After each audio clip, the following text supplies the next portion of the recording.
네, 오늘 말씀은 베드로전서 말씀입니다. 사실 이 베드로전서뿐만 아니라 후서, 이 베드로서의 배경은 뭐 그렇게 행복한 순간들의 감사할 제목이 가득 찰 시기에 쓰여진 글은 아닙니다. 목숨이 왔다 갔다 하는 핍박과 여러 가지 어려움 속에서 베드로 전서가 쓰여졌는데요. 그러면 과연 지금 현재 우리도 그러한 상황 속에서 믿음 생활을 하고 있는가라고 짧게 비교해 보자면은 우리는 정말 편한 곳에서 신앙생활을 하고 있습니다.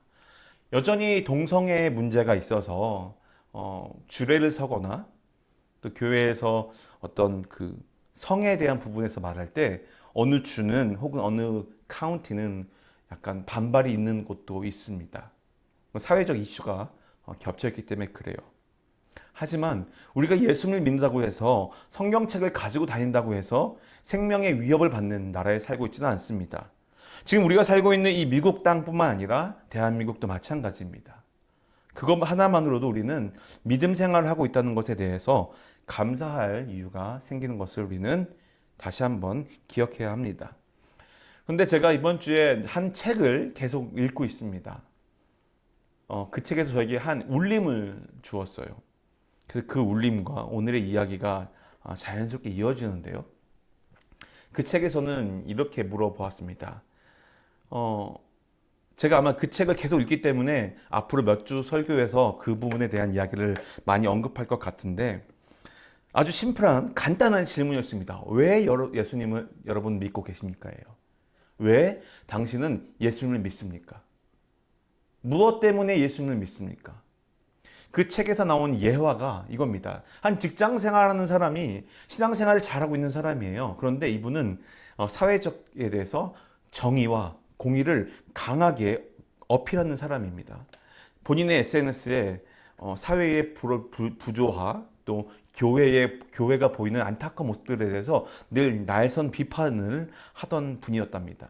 근데 이분이 열심히 직장 생활을 했는데 그분의 상사인 무신론자가 그를 승진에 누락시킨 것입니다. 승진되지 않았을 때 그는 마음에 좌절감이 찾아왔고 그래서 이 글을 쓴 저자인 목사님께 찾아와서 상담을 했답니다. 내가 이렇게 열심히 살고 또 저 무신론자인 사람한테까지 인정받기 열심히 살았는데 나는 모든 것을 부정당한 것 같습니다. 나는 예수를 믿는 사람인데도 불구하고 승진이 안 되고 저 사람은 예수를 믿지 않는 사람에도 불구하고 나를 승진해서 누락시킬 만한 힘을 가지고 있기 때문에 이것은 뭔가 하나님이 자기를 돌보지 않고 있다는 생각을 하게 되는 것이에요. 라고 불평을 했다는 겁니다. 그래서 이 글의 저자인 목사님이 그분께 이렇게 얘기했답니다. 당신은 당신을 승진시켜줘야 하는 분으로 여기십니까? 승진을 시켜줘야만 당신의 예수님은 예수님이 되는 겁니까? 이 짧은 대화 속에 엄청난 울림이 저에게 있었습니다. 왜냐하면 우리 삶 가운데 시련, 역경, 고난이라는 이름으로 많은 것을 우리가 마주할 때 우리는 먼저 어떤 생각을 갖게 됩니까? 바로 물음표라는 거예요. 주님, 왜요? 주님, 왜 지금이요? 주님, 왜 저에게요? 주님, 왜 우리 가족에게요? 주님, 왜 우리 교회예요? 아니, 왜 나에게요? 아니, 하나님, 왜 나의 자녀에게요? 근데 그 물음 앞에 우리의 마음의 진심은 이거예요. 하나님이라면 그거 해결해 줘야 되는 거잖아요. 내가 하나님께 구원받은 하나님 나를 자녀 삼았다면요. 나를 책임져 주셔야 되는 거잖아요. 라는 반문이 있는 것이고요. 하나님께서 나를 사랑하신 그 사랑에 의심을 갖기 시작한 우리의 고백이라는 겁니다. 단순히 그 책에 등장하는 그 예화 속에 등장하는 그 사람뿐만 아니라 그것은 저의 이야기도 하더라고요. 하나님께서 교회를 개척하라는 마음을 사실은 매우 오래전에 주셨습니다. 근데 저는 그 마음을 꾹꾹 누르고 나에게 주신 메시지가 아닐 거라고 하고선 무시하면서 수년을 살았어요. 그런데 때가 참해 도저히 그 부르심 앞에 가만히 있을 수가 없는 상황이 된 겁니다. 저의 마음이. 그때 기도했습니다. 주님, 왜요? 왜 제가요? 저는요, 나가서 제가 참 존경하는 저희 모교회의 김인종 목사님이라는 분께서는 전도를 위해서 정말 열심히 하셨어요. 그리고 기도도 정말 열심히 하셨어요. 그리고 너무나도 겸손하신 그 험블한 애티튜드로 그분의 일생을 옆에서 수십 년을 봐왔습니다. 저는 주님, 그분처럼 그렇게 할 자신이 없어요. 그렇게 무릎 꿇으며 기도하고 성도 한 명 한 명 이름 불러면서 기도하고 어떻게 보면은 그렇게 겸손하게 사람들 찾아가서 복음을 전하고 오로지 예수 그리스도의 죽노라 사노라 이렇게 말하는 그런 순수한 열정 저에게는 없습니다. 제가 또 언젠가 개척한 목사님들의 어떤 성공기를 보았습니다. 그분들은 어려운 경제적 환경과 또 사람들의 관계 속에서 어렵지만 예수님 한 분 붙들고 끝내 나아가 교회를 세웠습니다. 물론 그분이 세운 것이 아니죠. 하나님께서 세워주셨지요. 그 연단의 시간을, 고난의 시간을, 그 통로를 다 견뎠어요. 제가 또 사랑하는 한 선배 목사는 동기입니다. 또 선배가 아니죠. 동기 목사는 정말로 15년 동안 한 기에서 부사역자로 너무 고생했어요.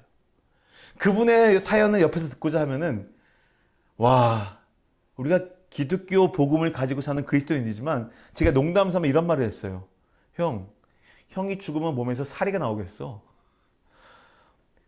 그만큼 15년 동안 있었던 부당하고 안타깝고 억울한 순간들을 묵묵히 견뎌낸 거예요. 그런데도 불구하고 그 마지막이 안 좋게 그 교회에서 나올 수밖에 없었어요. 거의 쫓겨나듯이. 옆에서 그 모습을 바라보면서 정말 마음이 찢어져서 아팠습니다. 그런데 그분께 하나님께서 개척의 마음을 주시고 2, 3년 안에 어느덧 훌륭한 예배당과 교회 예배당이 세워지고 예배당 안에 성도들이 차고 매주 축제 같은 예배를 드리며 이제 장로교회이기 때문에 장로 임직을 최근에 했습니다. 그 교회가 성장하는 모습을 보면서 제 마음에 얼마나 신이 나고 하나님이 살아계시는군요. 물론 그 목사의 그 수많은 시간들을 하나님 다 보셨겠지요. 그 모습 속에서 저는 고백합니다. 주님, 저는 못할 것 같은데요. 왜 저요? 그냥 저는 어디 좀 이렇게 좀 편안하게 말하면 좀 죄송합니다. 개척이 아닌 좀 청빙을 받아서 이렇게 좀 잘 살고 싶은데요. 근데 그게 아니었던 것 같아요. 하나님께서 자연스럽게 우리 가정을 살고 있던 주가 아닌 또 다른 주로 옮기셨습니다. 그리고 하나하나씩 하나님의 시간표 아래 이루어지는 계획들이 펼쳐지기 시작했습니다. 자, 그러고 나서 이제 1년이 거의 다 돼갑니다. 우리는 교회가 첫 예배를 드린 지 이제 10개월이 되었어요. 아직 10개월이 안 됐습니다. 9개월 반이 되었는데, 하나님께서 어떻게 일하실지 모르겠어요. 그런데 오늘 말씀을 보니까 하나님께서는 저를 향한, 텍사스 우리는 교회를 향한, 그리고 지금 어느 순간 속에 있더라도 이 말씀을 듣고 있는 여러분의 삶 속에서 하나님의 계획이 있다는 겁니다. 그런데 그 계획을 우리가 마치 연단과 인내와 환난 속에 있기 때문에 그 계획이 마치 멈춘 것 같고 내가 지금 어디에 있는 건가 헷갈리기 때문에 어려워한다는 거예요. 근데 오늘 말씀은 절대로 그것을 얘기하지 않습니다. 자, 그렇다면 제가 제일 먼저 그 질문을 다시 한번 물으면서 말씀을 이어가고 싶습니다. 바로 무엇이냐? 하나님을 왜 믿으십니까? 예수님을 왜 믿으십니까? 우리는요, 예수님으로 인해서 생명을 얻었다는 것을 우리는 잊어버리면 안 돼요. 자꾸 다른 것을 우리는 생각하게 됩니다. 아까 말씀드렸던 그 예화의 직장인을 보자고요. 그는 신앙생활을 잘하는 것 같아 보였어요. 세상을 향해서 정의를 외치고 교회가 정결한 모습을 가져야 된다고 외칩니다.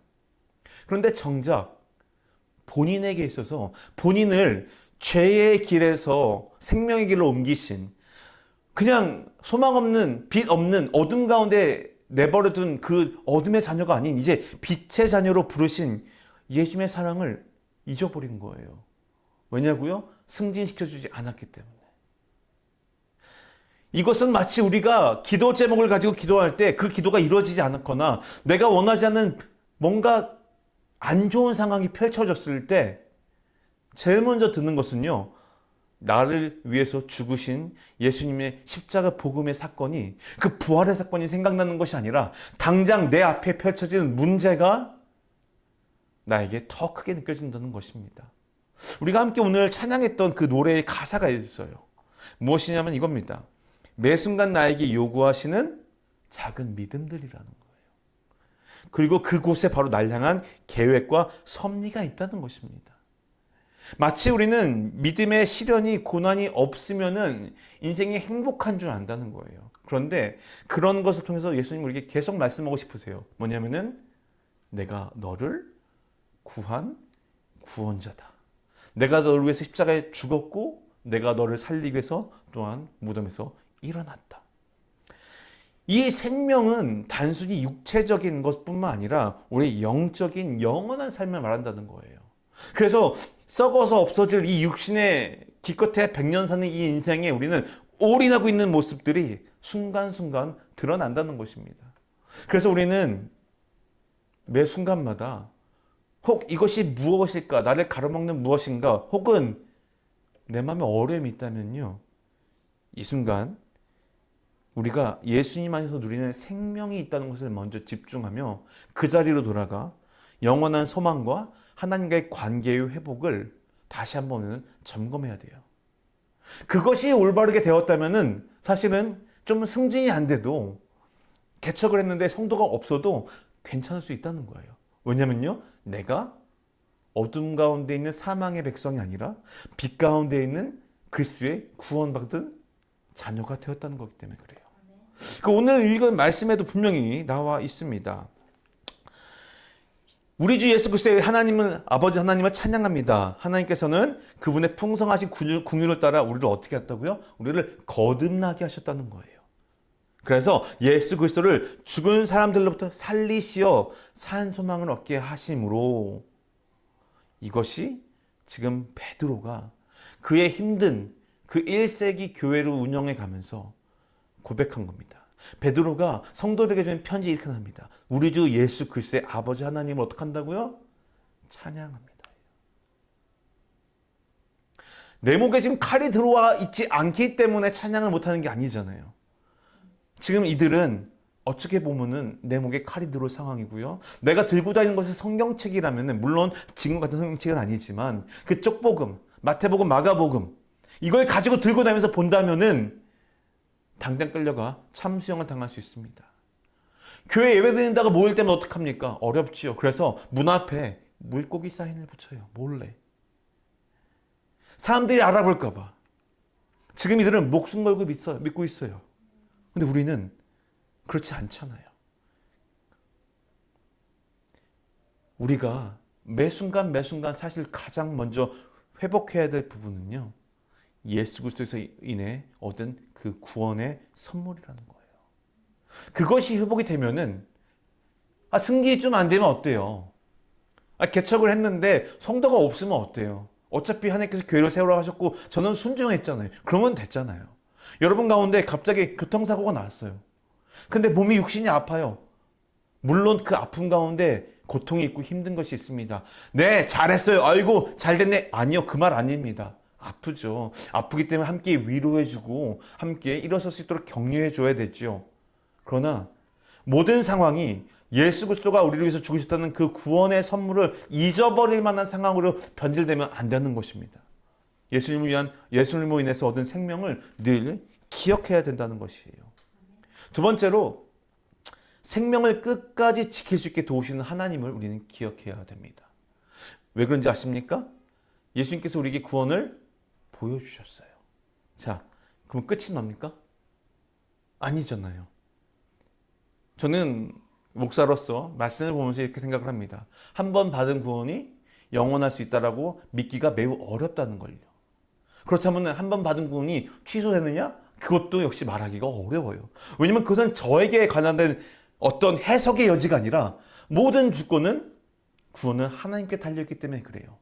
그런데 제 자신도 그렇고 주변 사람들을 봤었을 때 분명히 예수 그리스도께서 나를 부르셨을 때 그 첫사랑이 너무 뜨거워서 하나님과 함께함이 기뻐서 모든 것을 다 내려놓아도 주님 괜찮습니다 했던 순간이 있었지만, 삶의 연단이 오고 시련이 오고 시험이 오니 주님 이 길이 아닌 것 같습니다라고 하며 포기하고 떠난 사람도 많이 보았고요. 떠나지 않았지만 예수님을 주인 삼아 삼지 않는 사람도 보았기 때문에 두렵고 떨리는 마음으로 여러분에게 전합니다. 구원은요, 우리가 죽을 때까지 이루기 위해서 그리스도 안에 거해야 됩니다. 하나님의 구원의 손이 모자라서가 아니라 우리가 하나님 앞에 끝까지 보여야 할 믿음이 거기에 달려있기 때문에 그래요. 그래서 오늘 말씀에 분명히 이렇게 말씀을 하고 있습니다. 여러분은 마지막 때 나타내려고 예비하신 구원을 얻기 위해 믿음으로 인해 하나님의 능력으로 무엇을 받고 있다고요? 보호하심을 받고 있습니다. 즉 마지막 때예요. 지금 우리가 당장 예수님께 하나님께 믿음을 보이라는 것이 아니에요. 마지막 때예요. 근데 이 마지막 때가 예수께서 다시 올 그 마지막 때일 수도 있지만 우리가 육신을 가지고 숨을 거두는 그 마지막 순간일 가능성이 매우 크단 말입니다. 그런데 우리가 언제 죽을지 어떻게 알아요? 그렇다면은 지금 바로 오늘이 그 마지막 때인 것처럼 살으라는 거예요. 오늘 바로 그 예비하신 구원을 얻기 위해 그것이 바로 믿음인데 그 믿음으로 인해 하나님의 능력으로 지금 보호하심을 받고 있대요. 자세히 보면요. 믿음을 지키는 것도 내가 하는 게 아니라는 거예요. 하나님께서 도와주신다는 거예요. 어떻게 해요? 끊임없이 우리에게 위로의 말씀과 거룩하고 선하신 성령의 음성과 살아계신 하나님의 말씀으로 우리 가운데 역사하시며 우리를 끊임없이 거룩하고 선하고 생명의 길에 거하기 위해 하나님은 도우신다는 것입니다. 이사야서 41장 10절에서도 이렇게 나오고 있어요. 두려워하지 말라. 내가 너와 함께함이니라. 이거 한국 사람들 너무 잘 알고 있어요. 근데 이게 무슨 말입니까? 단순하게 내가 죽음 가운데 있을 때 지켜진다는 걸까요? 그걸 넘어선 말이에요. 너의 믿음이 흔들릴 때 걱정하지 마라. 내가 너와 함께 있을 것이다. 지금 너의 상황 속에 있는 그 어떤 그것들이 너를 힘들게 하니 내가 해결해 줄게. 그러나 문제는 무엇입니까? 시간이 걸린다는 거예요. 인내가 필요하다는 거예요. 시편 56편 22절은 이렇게 말하고 있습니다. 너의 짐을 여호와께 맡기라. 그가 너를 붙드시고 의인의 요동함을 영원히 허락하지 아니하시리로다.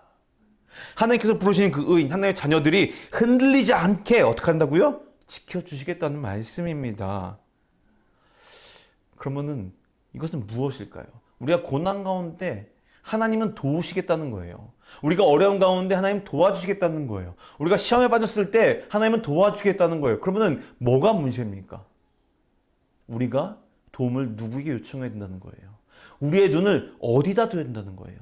내가 눈을 들어 여호와께, 하나님께 눈을 맞춰야 되는 거예요. 그러면 그 도움이 온다는 거예요. 하나님께서 예배하신 도움을 우리가 찾을 수 있다는 거예요. 근데 우리는 힘들 때 좀 더 다른 것을 찾죠. 즉각적인 도움이 올 수 있을 즉각적인 도움을 받을 만한 곳에 도움을 요청합니다. 친구에게 찾아가고요. 남편에게, 아내에게, 부모님에게 혹은 인터넷에게 물어봐요. 구글에게. 그런데 하나님께서 말씀하신 게 그게 아니라는 거예요. 생명을 끝까지 지킬 수 있도록 하나님은 도와주십니다. 자, 이것이 우리의 믿음의 여정이에요. 자, 이것이 바로 우리를 향한 계획이라는 거예요. 이것이 하나님의 계획 안에 다 포함되어 있다는 것입니다. 자, 마지막으로 약속된 미래라는 것입니다. 이 약속된 미래라는 것이 무엇은 말이냐? 결국은 오늘이 아니라 미래인 내일 약속된 것이 올 거라는 거예요. 근데 그 약속을 주신 분이 누구십니까? 하나님이에요. 하나님. 베드로전서 1장 6절 우리가 함께 읽은 본문 말씀입니다. 뭐라고 나와 있죠? 여러분은 이제 온갖 시험을 당해 잠시 근심하게 됐으나 오히려 크게 기뻐합니다. 왜요? 지금 근심합니다. 그러나 기뻐할 이유가 있대요. 왜요? 여러분이 당하는 믿음의 시련이 불로 단련해도 없어질 금보다 더 귀해서, 즉 지금 시험을 당하고 어려움 속에 있는 이 시련을 통하여서 우리가 더 단단해지기 때문에 이제 미래죠. 예수 그리스도께서 나타나실 때 마지막 때 칭찬과 영광과 존귀를 얻게 하는 것입니다. 아멘. 그렇다면은 지금 모든 삶의 상황은 하나님께서 우리를 나중에 영광스럽게 칭찬해 줄 만한 존재로, 귀하게 여김을 받는 존재로 부르시기 위해서 만들어 주신다는 거예요. 이것이 무엇입니까? 바로 약속된 미래예요. 제가 대학 때 저는 캘리포니아에서 주립대를 다니면서 어카운팅을, 회계학을 공부했습니다. 마지막 해에, 그러니까 4학년 졸업하기는 그 4학년 첫 1학기 때는 수많은 회계사 학원에서 학교에 찾아옵니다. 이 사람들이 하는 광고가 있어요. 무엇인지 아십니까? 여러분들이 3번 안에 붙지 않으면 우리는 회비를 받지 않습니다라는 거예요. 그럼 만약에 4번째 떨어졌어요. 그럼 어떻게 될까요? 회비를 안 받고 계속 가르쳐 주겠다는 거예요. 즉, 우리와 함께하면 여러분의 미래는 보장되어 있습니다라는 광고를 하는 겁니다. 여러분이 나와 함께 공부하면요, 여러분 CPA 자격증 딸 수 있어요. 저는 그 당시 CPA 자격증을 딸 마음이 없었고 신학대학원을 가야 되기 때문에 그 광고를 한 귀로 듣고 한 귀로 흘렸습니다.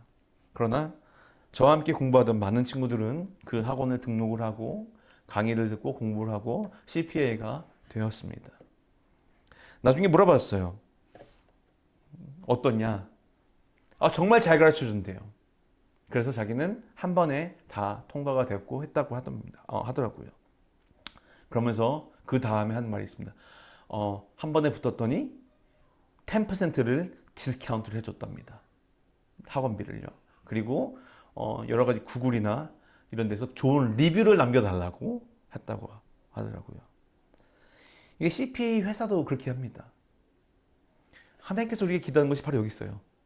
하나님은 우리가 하나님 곁에 가잖아요. 그러면 하나님께서 책임져 주신다는 거예요. 그리고 그 잘 책임진 인생을 이제 뭘 하냐면은 아직 그 길에 참여하지 않은 다른 사람들에게 자랑하라고 합니다. 누굴요? 나를요? 아니요. 나를 이끌어 주신 그 하나님을요. 나에게 생명 주신 그 예수님을요. 나와 함께 하시며 곁길로 가지 않고 지켜주시는 성령님의 인도를요. 그리고 내가 늘 말씀을 보면서 하나님 찾아가는 그 말씀을 전하라고요. 약속된 미래는 바로 이런 것입니다. 로마서 8장은 이렇게 기록하고 있습니다. 우리가 자녀이면 또한 상속자입니다. 즉 예수께서 우리를 하나님의 자녀로 부르셨기 때문에 이제는 하나님의 귀한 유업을 받을 만한 상속자, 유산을 받을 사람이 됐다는 것입니다. 우리가 그리스도와 함께 영광을 받기 위해 그분과 더불어 고난을 받으면 우리는 하나님의 상속자여 그리스도와 함께 상속자가 됩니다. 무엇을요? 더불어 고난을 받으면. 즉 처음에 이제 막 하나님의 자녀가 되었을 때는요, 어린아이 같이 좋습니다. 그러나 아직 하나님의 이 충만한 상속을, 유산을 받을 만한 준비가 되지 않은 어린아이예요. 근데 이 어린아이가 성장하면서 고난과 시련과 시험을 통해서 단단해지고 믿음이 하나님 앞에 올바로 서는 그 과정이 마치졌을 때 이제는 유산을 물려줄 준비가 된다는 겁니다. 그래서 로마서 말씀 다시 보면은 더 고난을 더불어 받으면 예수님과 함께 그 길을 걸으면이라는 거예요. 예수의 말씀을 순종하는 것이고요. 예수님께서 보여주신 삶의 모습을 따라가는 것이고 예수님께서 우리에게 말씀하신 것을 지키는 것. 그러면 우리는 하나님의 훌륭한 상속자, 자녀가 된다는 것입니다. 어린아이가 하나님의 자녀 맞습니다. 그러나 하나님께서 기대하시는 모습은 이제는 상속자로 더욱더 장성한 그리스도의 믿음의 분량에 이르는 그런 주님의 아들, 딸이라는 것을 기억해야 됩니다. 말씀을 맺겠습니다. 하나님의 계획은요, 이 모든 것이 다 포함되어 있다는 것을 우리는 기억해야 돼요. 우리는 그 계획 중에서 우리에게 유익하고 달콤한 부분만 선택적으로 받아들이려는 본능이 있다는 것을 기억해야 됩니다. 하지만 하나님께서 부르시는 그 길을 잘 따라가잖아요. 그러면은 더욱더 아름답고 칭찬받을 만한 자로 만드신 하나님의 뜻을 우리는 깨닫게 됩니다. 지금 당장 여러분이 잠깐 작년, 재작년 아니면 그 옛날 한번 생각해 보세요. 그때는 우리가 어쩌면은 철부 같은 모습으로 하나님 앞에 서 있을 수도 있습니다. 아니면 오히려 그때는 더 튼튼한 모습으로 믿음직스럽게 주님 앞에 서 있을 수도 있어요. 여러 가지 상황 속에 지금 여러분이 하나님 앞에 어떤 모습으로 서 있는지 저는 모릅니다. 그러나 우리는 모두 동일하게 하나님께서 부름받은 그 길, 인생을 살아가고 있으며 지금의 순간들이 나중에 하나님께서 만드실 모습의 과정인 것을 우리는 기억해야 합니다. 하나님은 우리의 부족한 눈과 생각을 초월하시며 우리가 잘 견디고 감당할 수 있도록 힘과 지혜를 주시는 분입니다. 하나님께서 우리에게 감당하지 않은 시험을 주지 않는다고 그랬어요. 그 말은 하나님은 우리의 연약함을 아신다는 거예요. 제가 한국에서 군 생활을 할 때 논산훈련소를 통해서 군대에 입다했습니다. 논산훈련소의 목적은 무엇인지 아십니까? 군인을 만드는 기초과정이에요. 그럼 논산훈련소를 출소했다고 해서 군인이 되느냐? 아니에요. 자대 배치를 받고 그곳에서 나에게 맞는 역할을 하나씩 하나씩 감당해 가면서 군인이 되는 것입니다. 그런데 훈련소의 과정이 그 전에 민간인일 때 그때의 삶과 전혀 달라요. 말도 다르고요. 삶의 모습도 다르고요. 다 달라요. 그럴 때 얼마나 힘들겠습니까? 얼마나 고통스럽고 얼마나 피하고 싶었을까요? 그런데요. 그 논산훈련소의 목적은요. 힘들기 때문에 너희가 여기서 퇴소해야 돼. 나가라는 것이 목적이 아니라 진짜 군대로 나가서 이제 열심히 군생활해야 될 군인으로 기초 군사를 하는 것이 바로 훈련소라는 것입니다. 그것이 하나님의 훈련이에요. 하나님의 칭찬받고 하나님의 존귀함을 받으며 하나님의 영광을 누릴 사람으로 우리를 준비시켜주는 그 과정이 어떻게 보면은 훈련소의 과정과 비슷하다는 것입니다. 하나님 왜 나에게만 이런 것을 주십니까?